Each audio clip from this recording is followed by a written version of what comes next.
ಒಂದು ಚಿಕ್ಕ ಬೌಲಲ್ಲಿ ಅಷ್ಟು ಬೆಲ್ಲ ತಗೊಂಡಿದ್ದೇನೆ, ಮತ್ತು ಸ್ವಲ್ಪ ಕೊಬ್ಬರಿ ಮತ್ತು ಪುಟಾಣಿ. ಈ ದಿನ ಒಂದು ಪುಟಾಣಿಯ ಲಾಡು ಮಾಡುವ ಅಂಥೇಳಿ, ಅಂದರೆ ದೇವಿಗೆ ಮಹಾಲಕ್ಷ್ಮಿಗೆ ಇದು ತುಂಬ ಇಷ್ಟ.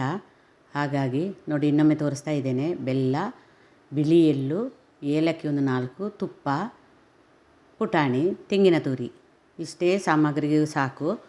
ನಾವೀಗ ದಿನ ಪೂಜೆ ಮಾಡುವಾಗ ಲಕ್ಷ್ಮಿಗೆ ಪುಟಾಣಿ ಮತ್ತು ಸಕ್ಕರೆ ಹಾಕಿ ಇಡ್ತೇವೆಲ್ಲ, ಅದೇ ರೀತಿ ಇದು ಪುಟಾಣಿಯ ಉಂಡೆ ಮಾಡೋದು.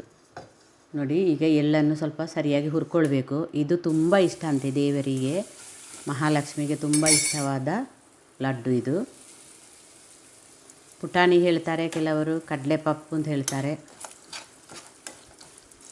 ನೋಡಿ ಇದನ್ನು ನೀರು ಹಾಕಬಾರ್ದು, ಹಾಗೆ ಸರಿಯಾಗಿ ಹುರ್ಕೊಳ್ಬೇಕು. ಅದೀಗ ನೀರಾಗ್ತದೆ. ತುಂಬ ಪಾಕ ಬರಬೇಕು ಅಂತ ಏನಿಲ್ಲ. ನೋಡಿ ಸ್ವಲ್ಪ ಬಿಸಿ ಆದರೆ ಸಾಕು.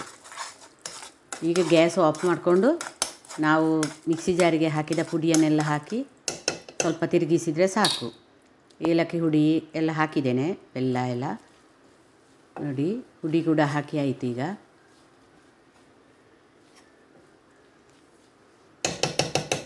ದೇವರಿಗೆ ತುಂಬ ಇಷ್ಟವಾದ ತಿಂಡಿ ಇದು. ಸ್ವಲ್ಪ ತೆಂಗಿನ ತುರಿಯನ್ನು ಕೂಡ ನಾನು ಮಿಕ್ಸಿ ಜಾರಿಗೆ ಹಾಕಿದೆ. ಈಗ ಎಳ್ಳು ಹಾಕಿದೆ, ಏಲಕ್ಕಿ ಕೂಡ ಹಾಕಿದ್ದೇನೆ ಮೊದಲೇ. ನೋಡಿ ಗ್ಯಾಸ್ ಆಫ್ ಮಾಡಿದ್ದೇನೆ. ಈಗ ಬಿಸಿ ಇರುವಾಗಲೇ ನಾವು ಉಂಡೆ ಕಟ್ಕೊಳ್ಬೇಕು. ಈ ವಿಡಿಯೋ ಇಷ್ಟ ಆದರೆ ಲೈಕ್ ಮಾಡಿ, ಶೇರ್ ಮಾಡಿ. ಧನ್ಯವಾದಗಳು.